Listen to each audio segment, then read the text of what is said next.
लपंडाव मालिकेच्या आजच्या भागात आपण पाहत आहोत की इथे सखी ही चहा बनवण्यासाठी आलेली असते, तर सरकार ही इकडे कॉफी ऑलरेडी बनवत असते. तेव्हा दोघांमध्येच आता आपापल्या टेंडरबद्दलचं जे डिस्कशन आहे ते सुरू होतं. तेव्हा सखी ही सुरू करते बोलायला की काही जरी झालं तरीसुद्धा टेंडर हे मलाच भेटणार आहे. तेव्हा सरकार म्हणतात की हा तुझा गैरसमज आहे, कारण मी ह्या सगळ्या गोष्टींमध्ये आधीच मुरलेली आहे, म्हणून मला माहिती आहे की ह्याचं टेंडर जे आहे ते मलाच भेटणार आहे. तसं पण टेंडर मिळवण्यासाठी अतिच योग्य ताकद आणि तितकेच चांगले डिसिजन्स घ्यावे लागतात. टेंडरमध्ये नेमकं काय कसं पाहिजे हे सगळं मला जास्त माहिती आहे. तेव्हा इकडे लगेच सखी म्हणते की हो का, पण माझं टेंडर जे आहे ते अगदीच या चहासारखं गोड आहे आणि त्यासोबतच माध्यमात आहे की नेमकं किती टाकायचं आणि किती नाही. तुमच्यासारखं नाही, कडू नाही आहे कॉफीसारखं. तेव्हा लगेचच सरकार ही आता सखीला पाहते आणि म्हणते की हो का, तसं पण टेंडर माझं जे आहे ते कडूच असलेलं बरं आहे, कारण जास्त गोडपणा हा कोणाला आवडतसुद्धा नाही आणि कोण पीतसुद्धा नाही. हे कडू असलं तर फ्रेशसुद्धा राहतं आणि त्यासोबतच त्याची नेमकी मार्केट व्हॅल्यू काय हे सुद्धा कळते. तुझ्यासारखं नाही की तात्पुरतं हे नुसतं दिसायपुरतं चांगलं असावं आणि एनर्जी मिळतेच तुझ्या चहानी, पण तीसुद्धा तात्पुरतीच मिळते. एवढी स्ट्रॉंग अशी भेटत नाही जशी कॉफीमुळे भेटते. तेव्हा लगेचच सखी म्हणते की नाही, तुमचं बरोबर आहे. खरं तर कॉफीमुळे एनर्जी भेटते, पण ती कशी आता तुम्ही एकटीच करताय. पण चहाचं तसं नसतं. चहा हा एकत्रच घेतला जातो आणि मला माहिती आहे, मला खात्री आहे की हे जे टेंडर जे आहे हे आम्हीच जिंकणार आहोत. तेव्हा इकडे आता सखी ही सांगत असते की आम्ही टेंडरचे जे रेट आहेत ते अगदी कसे मिनिमल प्राईजमध्ये लावले आहेत आणि कसे ते मार्केट व्हॅल्यूलासुद्धा शोभतात. तेव्हा इकडे आता सरकारसुद्धा म्हणते, खरं तर सरकारचा एक डावच असतो ज्याच्यामुळे सखी जी आहे तिला तर त्रास होणार असतो. सरकार इकडे म्हणत असतात की तुला तर माहीत नाही आहे सखी, पण तुझं जे टेंडर जे आहे ते मी कसं माझ्यापर्यंत पोचवते आणि तुमच्यातलाच माणूस हा कसं माझ्यापर्यंत येऊन टेंडर हा पोचवणार आहे, या सगळ्या गोष्टी इथे सरकार स्वतःशीच बोलत असतात. तेव्हा इकडे सखी जी आहे ती आता निघून गेलेली असते आणि ते सरकार ह्या मनातच बोलत असतात की काही जरी झालं तरीसुद्धा मला माहिती आहे की हे जे टेंडर आहे ते माझ्याच हाती लागणार आहे बरं. तेव्हा इकडे आता जी मीनाक्षी आहे ती देवाकडे प्रार्थना करत असते. ती देवाला म्हणत असते की देवा, तुला तर माहिती आहे की आम्हाला आजपर्यंत कधीच कुठलं सुख लागलेलं नाही आहे. आम्हाला आजपर्यंत कधीच कुठलीच गोष्ट ही समाधानाने भेटलेली नाही आहे, म्हणून प्लीज असं करू नकोस. आम्हाला चांगल्या मार्गावरतीच जायची सुदबुद्धी दे, असं म्हणून ती देवाचे हात जोडत असते. ती त्याला म्हणते की एवढं सुख आलिशान असून पण आम्हाला त्याची सोय घेता येत नाही.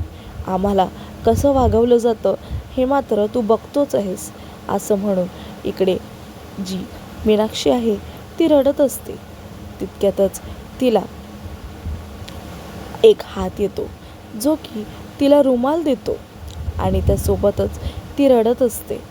इकडे आता जी सखी आहे जी कानासाठी चहा घेऊन आलेली असते, तर इतक्यातच दरवाजा वाजतो आणि कान्हा तो दरवाजा उघडायला जातो.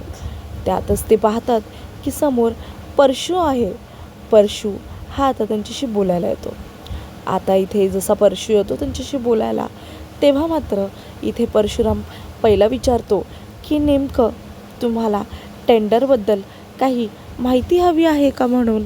तेव्हा इथे लगेचच आता कान्हा हा म्हणतो की नाही, तसं आहे, पण टेंडरची जी सगळी तयारी जी आहे ती झालेली आहे, पण एकदा आम्ही तुम्हाला दाखवू. म्हणजे कसं आहे, तुम्हाला सगळ्या गोष्टींबद्दलचा चांगला अनुभव आहे.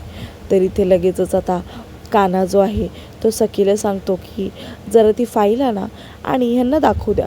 असं म्हणून इकडे आता परशूला ती फाईल दिलेली जाते. जशी परशू फाईल पाहतो त्याला सरकारची जी अट आहे ती डोळ्यासमोर येते.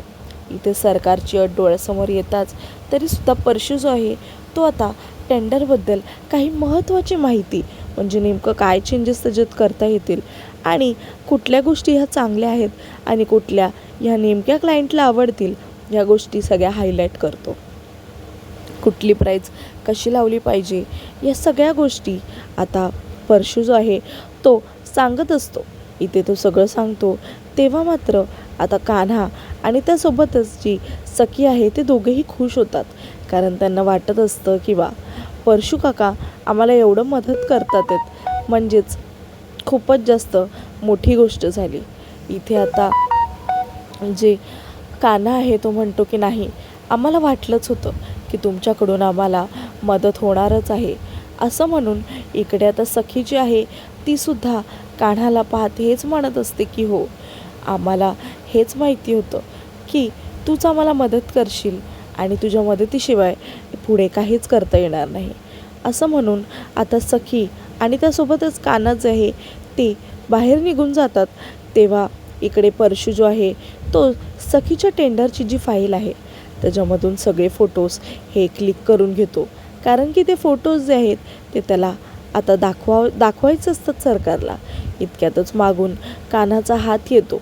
कान्हाचा हात जसा त्याच्या खांद्यावर पडतो तसं लगेचच परशू हा जो आहे तो घाबरतो आणि त्यासोबतच इथे कान्हा जो आहे तो आता त्याच्या गळ्यात पडतो. इथे आता कान्हा जो आहे गळ्यात पडल्यामुळे परशू थोडा गिल्टी फील करतो. पण मात्र त्याच्याकडे दुसरा काहीच उपाय नसतो. कारण की त्याच्या अटीनुसार सरकार जे आहेत ते त्याला मारून टाकणार असतात. त्याच्या बायकोचा जीव घेणार असतात. पण इथे आता परशूकडे दुसरा कुठलाही उपाय नसल्यामुळे त्याला ते करता येत नाही. आता इथे वेळ झालेली असते जेव्हा परशू हा स्वतःहून सरकारकडे ते जे फोटोज आहेत टेंडरचे ते घेऊन आलेला असतो. सरकार मात्र त्याचे फोटो पाहून प्रचंड आनंदी होते. कारण की परशुराम हे करेन हे त्याची त्याला खात्री नव्हती.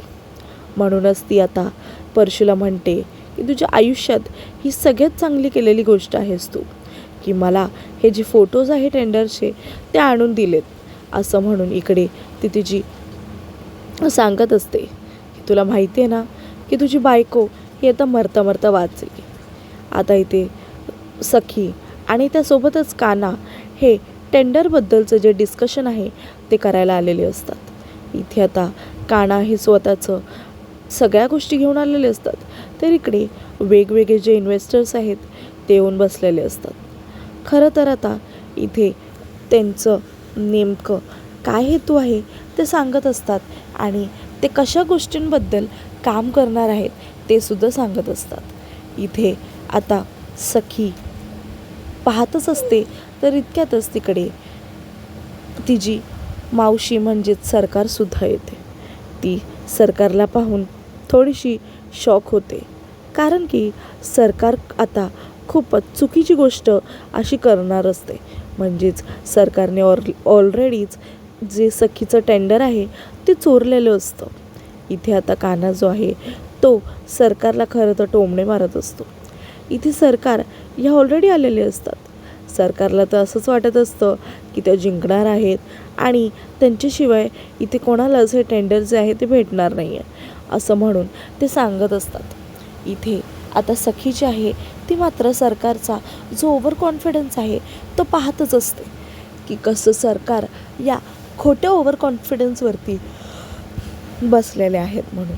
इतक्यातच आता हेड ऑफ मिनिस्टर येतात आणि त्यासोबतच इथे ते म्हणतात की टेंडर जे आहे ते आपापलं तुम्ही दाखवा मला आणि एक्सप्लेन करा की नक्की काय करायचं आहे ते म्हणून. असं म्हणून आधी सरकार उठतात. सरकार म्हणतात की मला माझं टेंडर सगळ्यात आधी दाखवायला आवडेल. असं म्हणून इकडे ते लगेचच उठतात.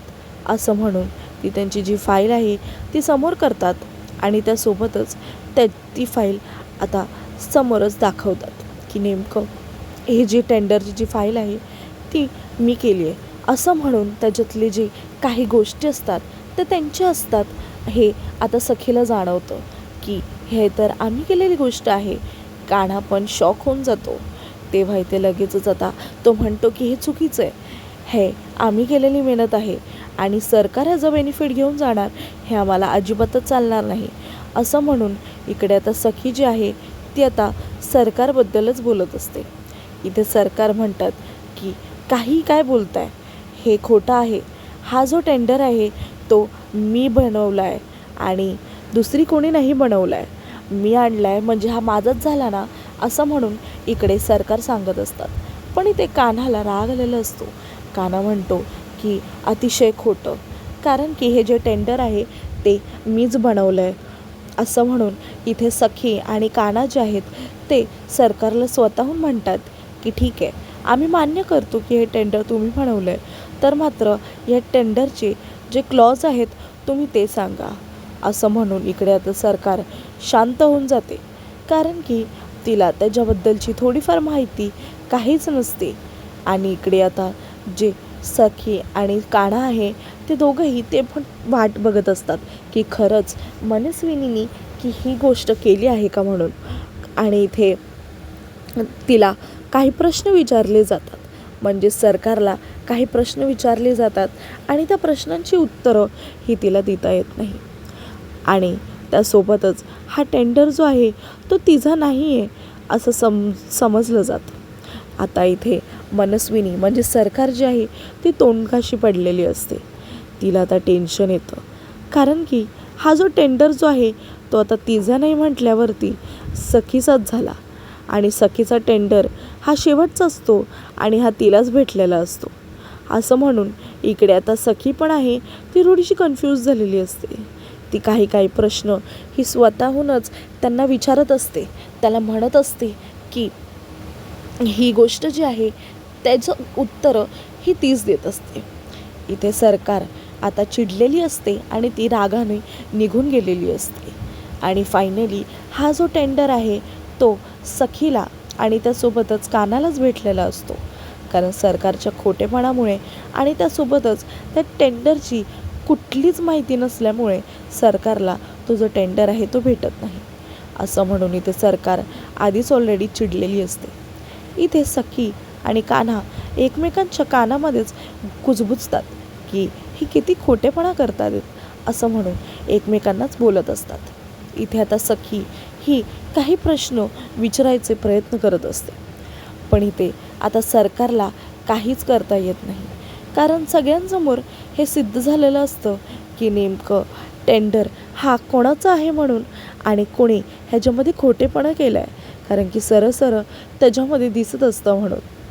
तेव्हा इथे सरकार खरं तर म्हणतात की तू जास्त बोलू नकोस, कारण की हा टेंडर माझंच आहे आणि मला चांगलंच माहिती आहे की ह्याच्यावरती मी कसं आणि काय काम केलं आहे ते, कारण की मला माहिती आहे की ह्याच्यामध्ये कुठल्या गोष्टी ह्या मीच ॲड केल्यात. असं म्हणून लगेचच कान्हा त्यांनी केलेल्या जे टेंडरबद्दलचं जे काही इन्फॉर्मेशन आहे तो स्वतःहूनच आता समोर प्रेझेंट करतो. ते पाहून आता सरकार जे आहेत ते तोंडघाशी पडतात, कारण की आता कान्हानी जे त्याचं प्रेझेंटेशन आहे ते उघडं केलेलं असतं आणि ते अगदीच टेंडरसोबत हे मॅच झालेलं असतं. आता हे पाहून सगळेजण शॉक होऊन जातात आणि सगळ्यांना मात्र तिकडे बसलेले जितकेही आहेत त्यांना खात्री होऊन जाते की हो, हे टेंडर दुसरं कोणाचंही नसून सखीचं आहे, म्हणजेच बेबी सरकारांचं आहे आणि कान्हाचं आहे. आणि जी सरकार आहे तिने खोटेपणा केला आहे, तिने सगळ्यांना खोटं सांगितलं आहे. असं म्हणून इथे टेंडर हा तिच्या हातातून फायनली आता निसटलेला असतो. इथे सरकार हे टेन्शनमध्ये असतात आणि इथे CCTV फुटेज जो आहे तो प्रेझेंट केलेला असतो.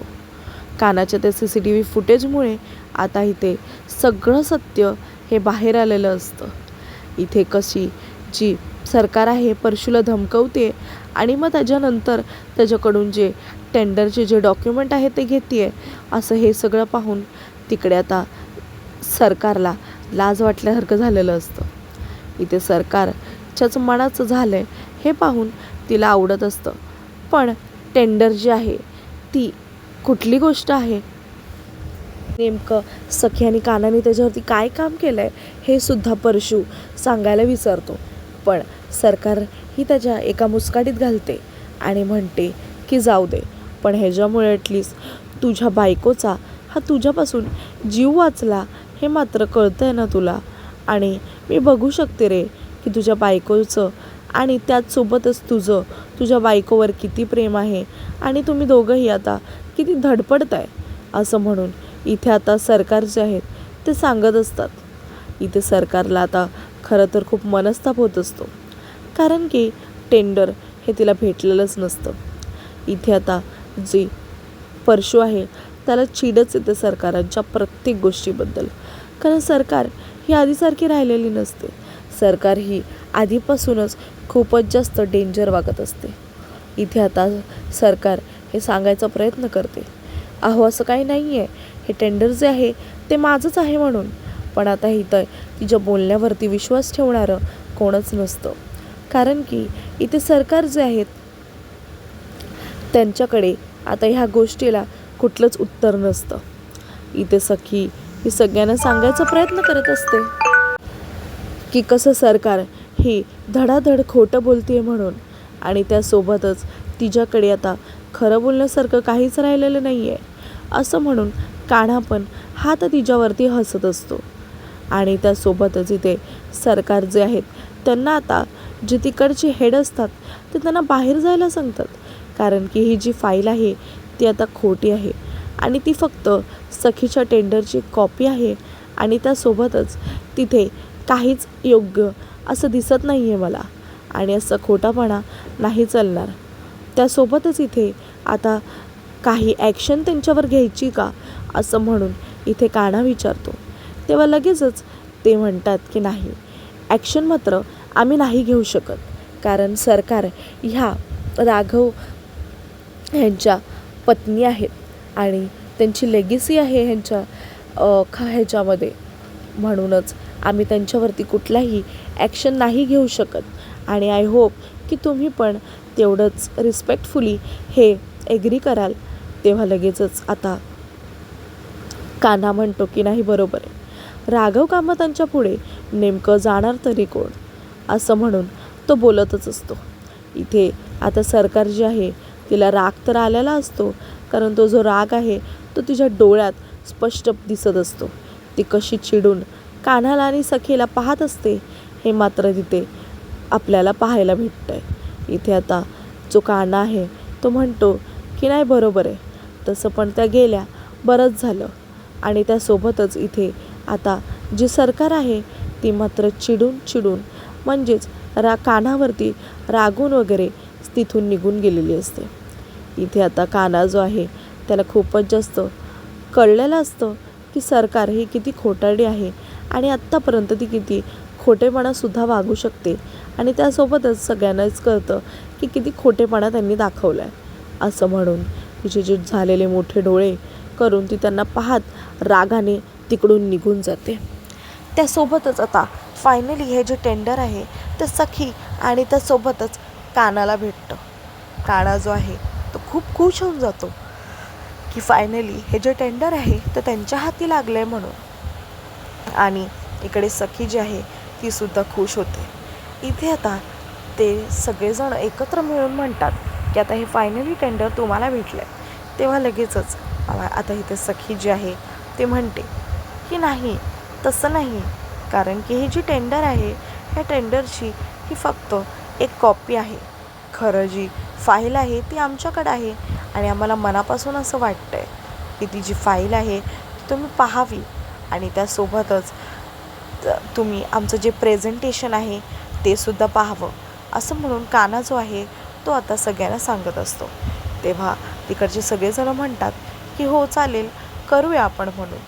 तेव्हा तो सखीला प्रेझेंट करायला देतो आणि त्यासोबतच सखी ही सगळ्यांसमोर त्यांचं जे एक्झॅक्टली टेंडर काय आहे ते सांगत असते. आणि इथे कान्हा जो आहे त्याला खूपच जास्त बरं वाटत असतं, कारण सखी मॅडम या स्वतःहून सगळ्या गोष्टीचा इनिशिएटिव्ह घेत असतात आणि त्यासोबतच सगळ्या गोष्टी ह्या खूपच आनंदाने करत असतात. आणि हा जो टेंडर आहे त्यांना किती महत्त्वाचा असतो त्या किती मनाने त्या टेंडरबद्दल प्रत्येक गोष्ट ही त्या हेडला सांगत असतात. जशी सखी चुकते तसं काना हा लगेचच तिला मदत करतो. त्यासोबतच आता सगळेजण हे सखी आणि कानासाठी टाळ्या वाजवतात, कारण त्यांनी इतकं छान असं प्रेझेंटेशन दिलेलं असतं. इथे काना हा तर मात्र सखीमध्ये हरून गेलेला असतो, कारण आता सखी ही जी आहे ती छान दिसत असते.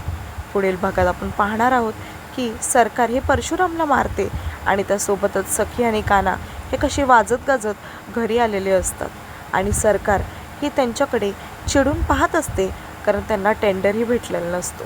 इथे सखी ही स्वतःहूनच सरकारला कसं गोड हा बुंदीचा लाडू हा चारत असते आणि सरकार ते फेकून देतात.